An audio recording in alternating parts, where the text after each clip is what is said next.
কিন্তু নহ'ল কিয় যিখিনি শুনিলোঁ কংগ্ৰেছৰ মানে পঞ্চায়তী এক্ট যিটো আছে এক্ট মতে প্ৰথম দিনা বডি গঠন হ'ব গ'লে 2/3 মেজৰিটি থাকিব লাগে, তেতিয়াহে কোৰাম হয়। সেই অনুপাতে আমাৰ 20জন জিলা পৰিষদৰ সন্মানীয় সদস্য আছে। সেই হিচাপত আজিৰ মিটিংখনত কমচে কম 14জন সদস্যই উপস্থিত থাকিব লাগিছিল। কিন্তু আমি শুনা মতে এতিয়ালৈকে মিটিংখন পষ্টপন কৰিছে, তো তাতে 10জন মানেহে আজি উপস্থিত হৈছে। 10জন অকল আপোনাৰ কংগ্ৰেছ দলৰ 10জন মানে উপস্থিত হৈছে। বাকী কিবা কাৰণবশতঃ কোনোবাই নিৰ্দলীয় বা ৰাইজৰ দল আহি পোৱা নাই এতিয়ালৈকে। কিন্তু আজি বাকী UDF আৰু BJPয়ে নাহিলে। তো নিয়ম আছে 15 দিনৰ ভিতৰত জিলা আয়ুক্ত মহোদয়ে নেক্সট মিটিং কল কৰিব সেই হিচাপত। তো নিশ্চিতভাৱে অহা দিনত 15 দিনৰ ভিতৰত কোনোবা এটা দিন হ'ব। কিন্তু আজিৰ যিখিনি ছবি, এই ছবিখনে এটা বস্তু প্ৰমাণ কৰিলে যে UDF আৰু BJP এই দুটা দল একেলগে যে মৰ্চা এটা পইচাৰ যে ইপিটি আৰু সিপিটি, সেইটো দুটা দলৰ আজিৰ এক্টিভিটিছে প্ৰমাণ কৰি দেখুৱালে। ৰাইজৰ মুখৰ কথা আজি বাস্তৱত ৰূপায়িত হ'ল। ইয়াত UDFৰো কোনো নাহিলে আৰু BJPৰো কোনেও নাহিলে। তো আজি ৰাইজে কোৱা কথাখিনি বাস্তৱত ৰূপায়িত হ'ল। তেওঁলোকে BJP আৰু UDF গঠন কৰাৰ সম্ভাৱনা আছে নাজানো, যেতিয়ালৈকে বডি গঠন নহয়, প্ৰস্তাৱ নহয়, তেতিয়ালৈকে ক'ব পৰা নাযায়। কিন্তু আমি মানুহৰ মুখে মুখে যিখিনি শুনিছোঁ সেইখিনিত যে UDF আৰু BJP মিলিতভাৱে কেণ্ডিডেট কৰিছে আৰু সেই হিচাপত ইহঁতে আগবাঢ়ি আছে।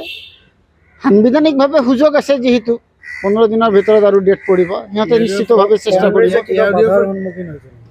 মই আপোনালোকৰ এই ইলেক্ট্ৰনিক মিডিয়াৰ জৰিয়তে ক'ব বিচাৰিছোঁ, নিশ্চিতভাৱে কংগ্ৰেছে 20জনৰ ভিতৰত 10জন আমি জিকিছোঁ আৰু সমৰ্থন আমাক ৰাইজৰ দলৰ পৰা আমি পাম, এইখিনি আমি নিশ্চিত হৈ আছোঁ আজিৰ দিনত। তো আশা কৰিছোঁ কংগ্ৰেছৰ ইয়াত বডি গঠন হ'ব, ইয়াত কোনো সন্দেহ নাই। সময় অলপ পিছুৱাই যাব পাৰে, সাংবিধানিক নিয়মৰ ভিতৰত যিখিনি পিছুৱাব পাৰে দিছে সেইখিনি অথবা পিছুৱাব, কিন্তু বডি কংগ্ৰেছে গঠন কৰিব। কিবা সমস্যাৰ সৃষ্টি হৈছে? আমাৰতো একো সমস্যাৰ সৃষ্টি হোৱা নাই। আজি নহ'ল মানে আমাৰ কংগ্ৰেছ দলে সংখ্যাগৰিষ্ঠতা লাভ কৰিছে। 20জনৰ ভিতৰত আমি 10জন জিকিছিলোঁ জিলা পৰিষদ। আজি যিহেতু ডেট দিছিলে, আমি ডেটত আমাৰ কংগ্ৰেছ দলৰ 10জনে আজি এটেণ্ড হৈছোঁ। আৰু বিৰোধী দলৰ যিখিনি আমাৰ UDF আৰু BJPৰখিনি আজি অহা নাই। সেইকাৰণে আজি যিহেতু আমাৰ 2/3 হ'বলৈ হ'লে 14জন লাগে, মিটিং কোৰাম হোৱা নাই কাৰণে আজি ডেটটো মানে চেঞ্জ হ'ল। নেক্সট ডেট দিব উইদিন 15 ডেজৰ ভিতৰত। যেতিয়া দিব তেতিয়া আমি সকলোৱে। আপোনালোকৰ ক্ষেত্ৰত কিবা শংকা আহি পৰিছে? কি ক'লে? কিবা শংকা আহি পৰিছে? নাই, আমি কিয় ভয় কৰিম? তেওঁলোকে গঠন কৰিব। আমি কিয় ভয় কৰিম? আমিতো ভয় কৰাৰ কোনো কথা নাই। আমি ভয় কৰা নাই কাৰণে আমি আহিছোঁ ভোট দিবলৈ। তেখেতসকলে ভয় পাইছে কাৰণে তেখেতসকলে অহা নাই। তেওঁলোকে গঠন কৰাৰ সম্ভাৱনা আছে নেকি? কেনেকৈ সম্ভাৱনা থাকিব? BJP হ'ল 5জন, UDF হৈছে 3জন, ইণ্ডিপেণ্ডেণ্ট 1জন আৰু 1জন হৈছে ৰাইজৰ দল। ৰাইজৰ দল আমাৰ লগত আছে। আৰু কথাটো হৈছে তেখেতসকলে গোটেইখিনি এক হ'লেও 10জন হয়। আমিতো সংখ্যাগৰিষ্ঠ এনেও 10জন আছোঁ, আমাৰ লগত ৰাইজৰ দল আছে। ইয়াৰ মাজৰ পৰা যদি কোনোবাই ফালৰি কাটিবা কিবা হস্টেলিঙৰ আশংকা কৰা হৈছে নেকি? আমি এইবিলাক ভাবা নাই।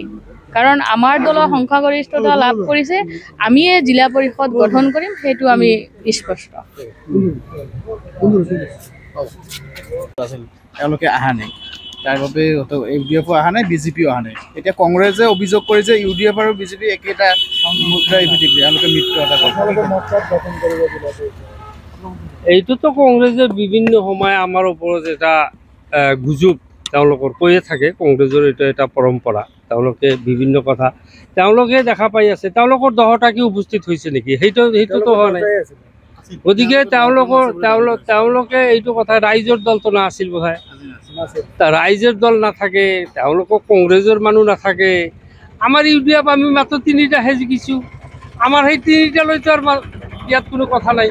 আৰু যিহেতু মিটিং মাতিছিলে, আপোনালোকে নাহাৰ কাৰণটো নহয়, আমাৰ 3টা মাত্ৰ, আৰু আমাৰ এই 3টা মাত্ৰ। আমাৰ এইটোৰ এটা শুনক আমাৰ জিলা পৰিষদৰ ক্ষেত্ৰত এইখিনি দায়িত্ব আমাৰ নজৰুল ইছলাম ডাঙৰীয়া আমাৰ ধুবুৰী জিলাৰ ধুবুৰী সমষ্টিৰ বিধায়ক, তেওঁকে দায়িত্ব দিয়া হৈছে। আৰু দায়িত্ব বুলি কথা নাই, এই তিনিজন আহি কি কৰিব?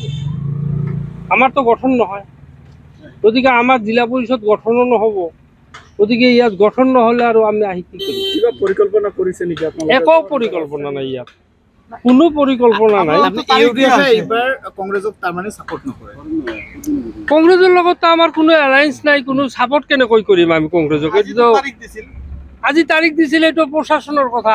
আমাৰতো কংগ্ৰেছৰ লগত কোনো সম্পৰ্ক নাই, বিজেপিৰ লগত আমাৰ কোনো সম্পৰ্ক নাই। বিজেপিৰ লগততো নাইয়ে, এইটো থকাৰ কোনো কথাই নাই। যোৱা নিৰ্বাচনত কংগ্ৰেছৰ লগত আমাৰ এলায়েন্স আছিল, কিন্তু এইবেলিতো আৰু কংগ্ৰেছৰ লগত এলায়েন্স নাই। আৰু বিজেপিৰ লগততো থকাৰ কোনো কথাই নাই। বিজেপিৰ লগত হয়তো অখিল গগৈ ডাঙৰীয়া ৰাইজৰ দল কংগ্ৰেছ তেওঁৰ লগত থাকিব পাৰে, আমাৰ একো নাই। এইটো তেওঁলোকে কোনোবা এটা গছত গৰু উঠাৰ কথা ক'ব পাৰে। আমাৰ বিজেপিৰ লগত কোনো সম্পৰ্কই নাই। বিজেপি উচ্ছেদ কৰি আছে, বিভিন্ন কাম কৰি আছে, আমিহে প্ৰতিবাদ কৰি আছো। কংগ্ৰেছৰ প্ৰতিবাদো নকৰে। কংগ্ৰেছে যদি প্ৰতিবাদ যিমানখিনি কৰি আছো আমি AIUDFৰ পৰাই কৰি আছো। কংগ্ৰেছে যদি ইউডিএফৰ লগত মিত্ৰতা নকৰে, আগন্তুক দিনত ফলঠেকত পৰিব নেকি? কংগ্ৰেছে কিবা ফলঠেকত পৰিব নেকি?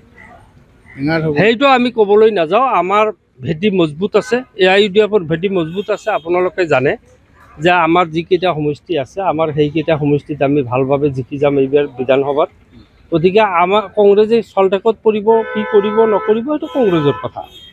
কিন্তু আমি একলা চলৰ নীতিৰে আমি চলি আছোঁ, আৰু সেইটোৱে আমি চলি থাকিম। Thank you. গঠন হোৱাৰ কথা আছিল কিন্তু নহ'ল।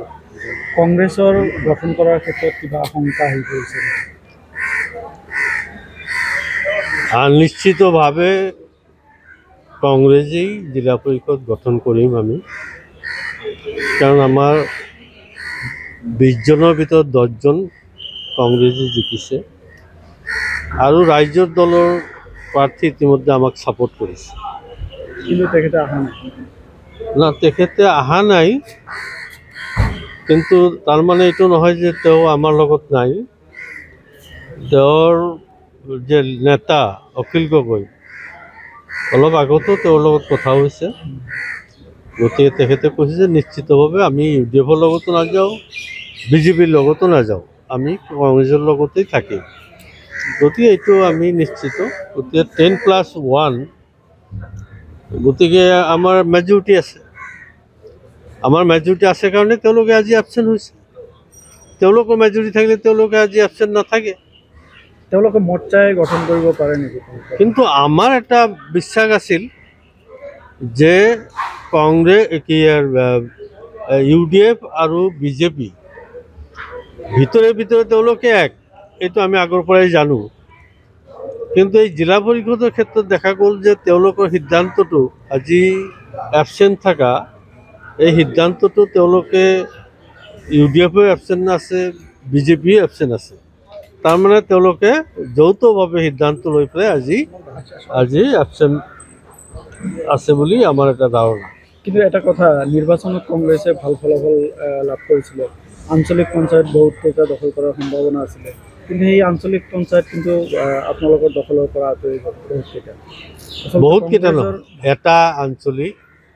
এতিয়া আমি আপোনালোকে নস্কৰা জামাতদাহাটোৰ কথা যদি কয়, সেইটো টছত গৈছে। ভোট আমাৰ এটাও ইফাল সিফাল হোৱা নাই, 7টাই হৈছে। টছত তেওঁলোকে জিকিছে। এটা আমাৰ ধৰ্মশালা, এটা ব্লক মাত্ৰ, বাকীখিনি আমাৰ ঠিকেই আছে। এটা ব্লকত হয়তো অলপ খেলি মেলি হৈছে। আমাৰ 2-3জনমান মেম্বাৰে এইটো ধুবুৰীৰ MLA নজৰুল ইছলামে যেনেকৈ হওক তেওঁলোকক মেনেজ কৰি লৈ বাহিৰত ৰাখিছিল আৰু আনি ভোট দি আহিছে। এইটো কংগ্ৰেছৰ কিবা দুৰ্বলতা আছে? কংগ্ৰেছ মানে আমি বিশ্বাস কৰোঁ, আমিতো ধৰি বান্ধি নাৰাখোঁ। আমাৰ এটা বিশ্বাস থাকে যে কংগ্ৰেছৰ প্ৰাৰ্থিত্বলৈ যোনে জিকে নিশ্চিতভাৱে তেওঁলোকে কংগ্ৰেছৰ লগতে থাকিব, বেলেগত নাযায়। এইটো পৰম্পৰা নাই, আগৰ পৰাও নাই। ঠিক আছে। যিকোনো খবৰৰ বাবে যোগাযোগ কৰক 7099017330 লগতে 7099017110 নম্বৰত।